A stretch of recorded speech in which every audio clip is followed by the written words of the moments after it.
A date with me today, Mr. Baxter. Oh, and I can't blame him for turning me down. You're a lot prettier than I am. Now, wait a minute, Nancy. I am busy. I never said... Please, Grant. Well, what would you want me along for? I told you I have to do a feature story on the Social Security headquarters building. Well, for heaven's sakes, what could I do? Sharpen your pencils? Now, Grant, I want to do kind of a double story. Social Security seen from the viewpoints of both older and younger people. And that's why I need you, Grant. So we wanted to provide a model of background information and then getting people to really talk to each other and figure out what can we do instead of being kind of disillusioned in your own living room without realizing all the resources that we have. Orange alerts, red alerts, yellow, you know. You haven't heard a thing about an alert since the election. Not a single. You don't know whether it's orange today or yellow or what is it. Now, the fear business, they've worked the kids in this country. Anybody under 30 thinks it isn't going to be there when they get to be in their senior years. They have been convinced by this drumbeat, in spite of the facts. It is a lie that there will not be Social Security.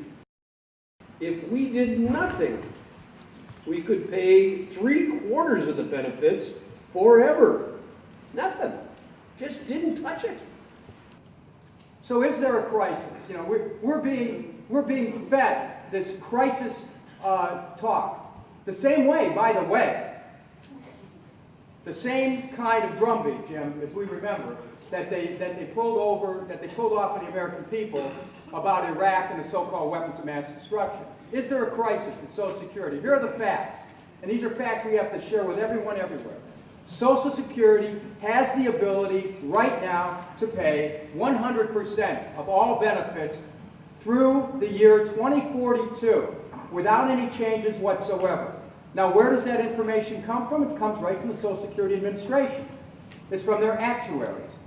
The Congressional Budget Office, which is a nonpartisan budget office that works with both Houses of Congress, has done another projection. Remember, these are estimates. These are projections. They say 2052. A shortfall 47 years into the future, excuse me, is not a crisis.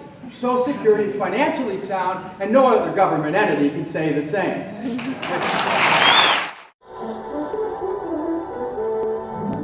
Working people and employers pay Social Security taxes, which are kept in special trust funds. The money can be used only to pay Social Security benefits and operating expenses. When earnings stop because of retirement, disability, or death, benefit payments are made from these funds to replace part of the earnings the family has lost. Imagine what it was like for some people years ago to have worked their entire lives. Imagine what it would be like to work 30, 40 years, and sometimes more. To put everything you have into a savings or a private retirement account, and then just, in a moment, it's all gone. Think of how devastated families were at that time. We're talking about our grandparents, our great-grandparents. Social Security was created in response to the Great Depression and people getting wiped out and not having any hope for the future. 1935, Franklin D. Roosevelt put his signature on the Social Security Act. This Social Security measure gives at least some protection to 30 million of our citizens who will reap direct benefits through unemployment compensation, through old age pensions, and through increased services for the protection of children and the prevention of ill health. Then 15 years... With the first principle, and that is, we have to remind people, Social Security isn't an investment account, it's insurance. It's insurance, it's old age insurance, it's survivor insurance, it's disability insurance. It's called the the Old Age Survivor and Disability Insurance Trust Fund, you have to keep in mind when people say, well, you could get more money investing. No, Social Security is not an investment account. It is insurance. 90% or more of the elderly receive Social Security. Social Security provides 50% of the income for 2/3 of the elderly. And for 1/4 of the elderly, Social Security provides 90% of their income. Now let's think about that. For many people in this country, Social Security is food, it's clothing, it's the utilities, it's shelter. You know, there's this big campaign targeted at young Americans. And what we need to tell the young people who are here and the young people who we come into contact with, you can't get this kind of insurance on the private market. For what people are getting it from our collective participation. And there's another aspect of this too. Young Americans, with this program that the Bush administration is talking about, they're the ones that are stuck with these rising budget deficits. They're the ones who are stuck with the increase in the national debt. They're the ones who are stuck with the cost of government borrowing trillions to pay retirees for existing benefits. They're the ones who are stuck with borrowing because the offset tax revenues that'll be, you know, you have to put money in to offset the amount of money you're putting into the private accounts. They're the ones who are stuck because their young people's own Social Security benefits in the future will be cut. Well, they have to continue to pay into a Social Security program for other workers. Not to even get into the fact that here, this administration is telling the young people, trying to sell this, well, at the same time, what are they giving our young people? A world with war without end, no health care benefits, cutting funds for education, freezing the minimum wage. This is what young Americans have right now. This is what they have to look forward to in the approach that's being taken, and they are one group that would be victimized by this scam of privatization. Now, how will it run out of money? The answer is no. The trust fund has a surplus now of $1.5 trillion, and the surplus is going to grow until 2028. It's going to grow to $6 trillion to 2028. Now, this is where the administration is trying to capitalize on and create confusion and capitalize on it. The surplus will be exhausted, according to projections and estimates. The surplus at this point is estimated to have been exhausted or will be exhausted by either 2042 or 2052. That's the surplus. It's not all of Social Security. It's only the surplus. If we had to do something to fix Social Security, there's a number of possibilities. One is we could put an increase in the payroll tax in 2043. Or we could raise the caps and have people who are making $110,000 a year or whatever.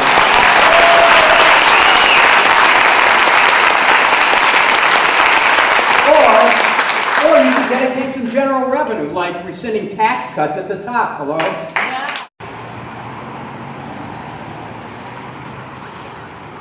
The only place for you is in Wall Street's loving arms. They are running a fraud on people. I mean, I'm a congressman, right? We used to have a pension, which was a guaranteed pension. We don't have that anymore. Well, what I have is some guaranteed, and then we have something called a 401k. Oh, goody. So I put my money in the 401k, and it went up to several $100,000, and all of a sudden, a little while ago, it went boom. Putting us into the stock market is plain and simply to give it to the stock market. To let them charge fees and move your money around. And if you happen to be a winner, now some of you will be winners, but this is like Las Vegas. The house always wins. Don't ever forget it. I sat on the Ways and Means Committee and heard 2 days of hearings about how well it worked in Chile. The guy got a little upset when I asked him, before you put this system in, didn't you kill the president, Allende, and put in a military dictatorship? They killed labor leaders. They did all kinds of things. And today, the average Chilean who went into that new system, they're guaranteed $140 a month. No, it's not, you know, maybe it's probably cheaper to live down there. If they'd stayed in the old system, they'd have $700 a month. and a large number of the people don't even earn the 140. The government has to fill it in to give them that minimum amount. It is a terrible thing to rip the most effective social program in the history of this country, and maybe in the world. We have taken seniors out of poverty and brought them up, they're not living high on the hog, but they're not in poverty. And not long after his visit to the Social Security building with Nancy, Tim did decide to apply for old age insurance benefits.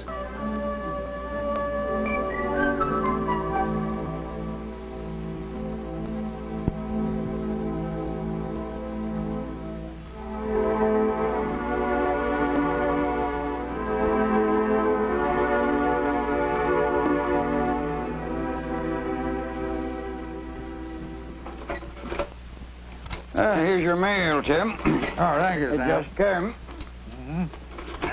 I don't suppose you'd be interested in this check, would you? Check? Treasury Department. Hey, that must be my Social Security check. Yeah, you finally applied for it, did you? You remember the day I went with my granddaughter on that story assignment? Yeah. Hey, did I ever show you that story that she wrote up? I remember it very well. Social Security story. A continuing story which every American should know. The story of old age, survivors, and disability insurance protection under the Social Security law.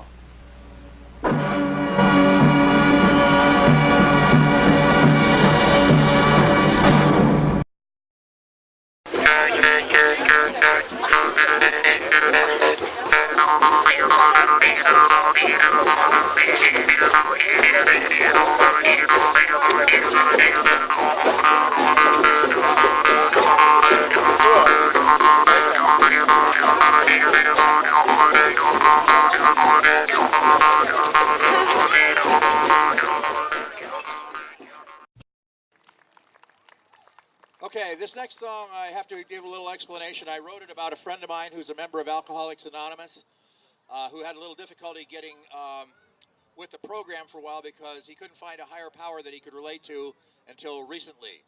So here it is. You've heard it before probably. I've been sober a while and I suppose you know recovery can be rough. And my program hasn't always been the best. I've had problems with humility and prayer and all that stuff. Because of issues I still can't get off my chest. But the last 4 years I'm proud to say I've turned it all around. I've really made those metaphysics work. And I owe it all to someone who many of us here presume is just an overprivileged, nepotistic little jerk. We're talking about W, the dry drunk in the White House. Now it's W, my savior and my lighthouse. He's my bastion, he's my beacon, he's my bulwark, if you please. 'Cause he's such a freaking lunatic, he scares me to my knees. Pray W don't destroy us. Now does that make me a nut? At least I'm praying that's the bottom line. Bottom line. But if I kneel upon an Afghan, is that heresy or what? Almighty W, please give me a sign. I put his picture on my wall. I blew it up full size, you know. He looks a bit like little Alfred E. What be worried? But I know he's God, you see, because there's something in his eyes that makes you know he's not humanity. We're talking about W, the dry drunk in the White House. Now it's W, my savior and our lighthouse. He's our bastion, he's our beacon, he's our bulwark, if you please. 'Cause he's such a freaking lunatic, he scared us to our knees. Now I know a lot of people think he's just an empty suit.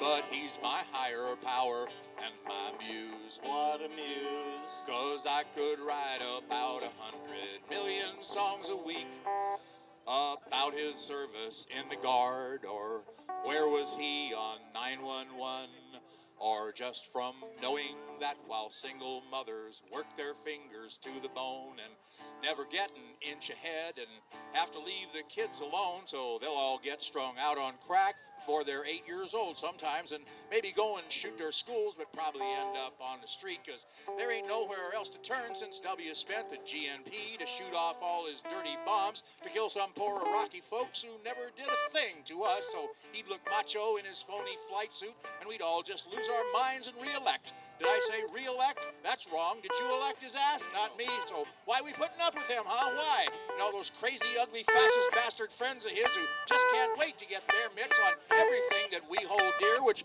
by the way, includes the Bill of Rights. Hello, and get this. Now we're supposed to just lie there and lick their boots like Congress and the media does? I'll tell you what. I'll see them all in hell first. He's on TV all day long, just smiling, smiling, lying, lying, smiling, lying, smiling, lying, lying through his teeth and wearing $1,000 shoes. He's talking about W, the dry drunk in the White House. Now it's W, his savior and his lighthouse. He's his bastion, he's his beacon, he's his bulwark. Oh, baloney. He's a towel-snapping, chug-a-lugging, cocaine-sniffing, draft-evading, tax-evading, truth-evading, self-deluding, executing, unforgiving, unrecovering, unelected. One more time, that's unelected. Heartless, gutless, clueless, reckless, dickless little dipshit. Gesundheit. Gesundheit. But the fact that he's the President of the United States, the Commander-in-Chief of the Armed Forces, and the leader of the free world, that scares me to my knees. Thank you. Wasn't that satisfying on a very core level?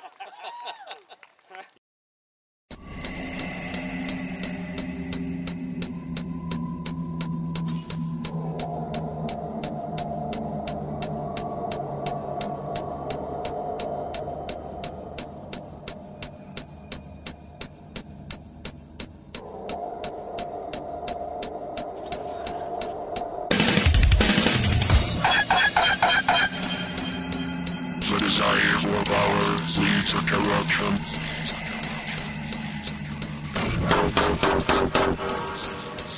We must take back what is ours.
It's a seed of freedom. The problem with America is we've turned it over to corporations.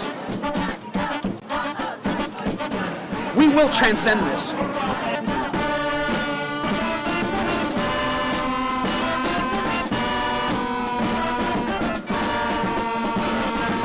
I think it's very important for the rest of the world to see the descent in America, you know, in the heart of empire. They take pictures, they record video that gets out to the world, and it sends a message to everybody in the United States who's watching and to people abroad that, you know, we are numerous, those who dissent from the administration's policies. You know, that there are a lot of people in this country who are against the war, who are against the kind of politics that the United States government is engaged in, and who are ready to go out in the street.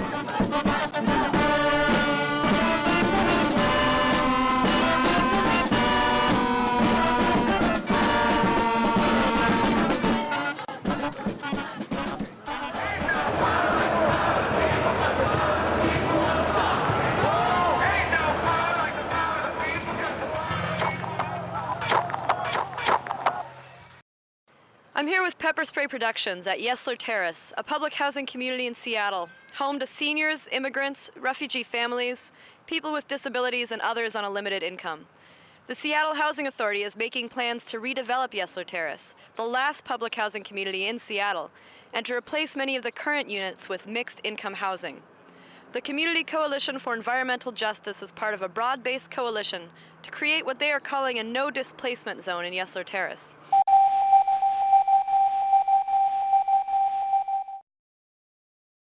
For the people of Cuernavaca, Mexico, this is what globalization looks like. What was once a lush and expansive public space in the heart of the city where residents gathered is now a pile of dust and rubble. Jeremy Simmer, director of the Seattle-based Community Alliance for Global Justice, an organization working to increase awareness of globalization issues, explains why the Casino de la Selva is so important to the people of Cuernavaca. Take him to trauma room 2. What's your name, sir? Can you tell me your name? Nurses are finding it is no longer good enough to have great clinical skills at the bedside. The biggest challenge to public health isn't germs or a new exotic disease. Faced with sicker patients and shrinking resources, nurses are taking to the streets in ever greater numbers. In the battle to save their patients, nurses are discovering that sometimes the fight requires a stethoscope or syringe, sometimes a picket sign or a strike. Meanwhile, we're nursing. We've come too far. We can't turn around. You know how there's just like police and stuff sometimes just like, you know, stop people just because of their race or whatever. Now that's happening a lot because of Muslims and people who are not even Muslim, but they just look like it. You know, they're getting, you know, harassed or whatever. And me being Muslim, so it's hard on me and on my family because we have like experienced like harassment or whatever, and it doesn't feel very good. But the biggest things that we need to keep doing together is the centers, along with the grassroots and ADAPT, is working every day to make sure that people want out of these damn nursing homes and institutions, get out. And I just keep asking ADAPT members and other grassroots folks to make sure that your local Center for Independent Living is involved with that and helping to free our people. A lot of able-bodied people are going to see us up here today and not understand what the issue is. And I'm here to say to those people, we don't blame you for not understanding the issue. There's a consistent effort to make sure that you don't understand. There's a consistent effort to make sure that you don't value us and that you don't care. But what we want you to understand is, yes, we want to be alive, and because we want to be alive and we value ourselves and we value each other, we want to choose where and with whom we live. And if that makes us radical, then call us radical. Today, some of the issues that we're protesting against is the continued trafficking of Filipino women. A lot of people may not know this, but the trafficking of women is third only to drugs and arms. I guess when I dress up in a shirt that reeks of computer geek, I inspire any girl who thinks of these machines as toys for boys and boys alone to toss aside her feminine pride and get down and dirty with the bike codes. Going to work could be the death of you and me, but we're not unarmed. Our weapon's solidarity. Tim Beals and Karen Soapwood, all the list goes on and on. With every year that passes, countless thousands more gone. Oh, it's a war on the workers.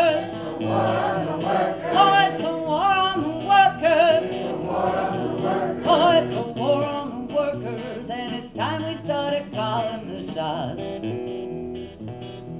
Martin Luther King holiday, it means you don't have nothing to eat. The Millionaires Club is shut down. You have no place to eat. Christmas, we had no place to go. Thanksgiving, we had no place to go. New Year's, a holiday for the homeless is nothing. We've had everything from spoken word to film and video to a lot of visual art techniques, from collage to printmaking to theater, many forms of theater and dance and music. It's been like a little cultural festival. This struggle that we are all deeply engaged in has been going on for many centuries, and artists have been taking the risk to talk about these issues, often risking their lives, in order to speak to a large community and to raise consciousness. As queerness becomes more mainstreamed, we get co-opted and consumerism infiltrates in. We're a movement here, you know, we're definitely not a market.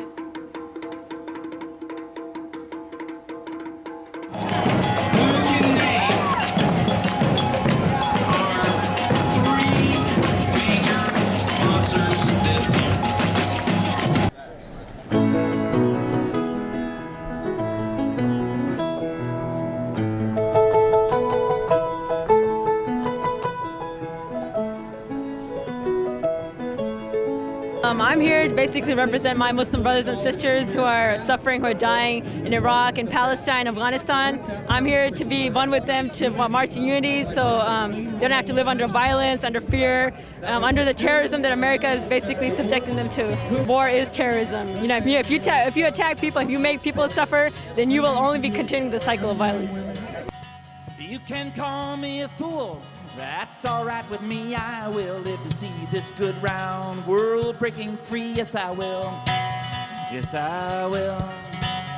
They say they will incorporate the world over my dead body, over my dead body, over my dead body, over mine.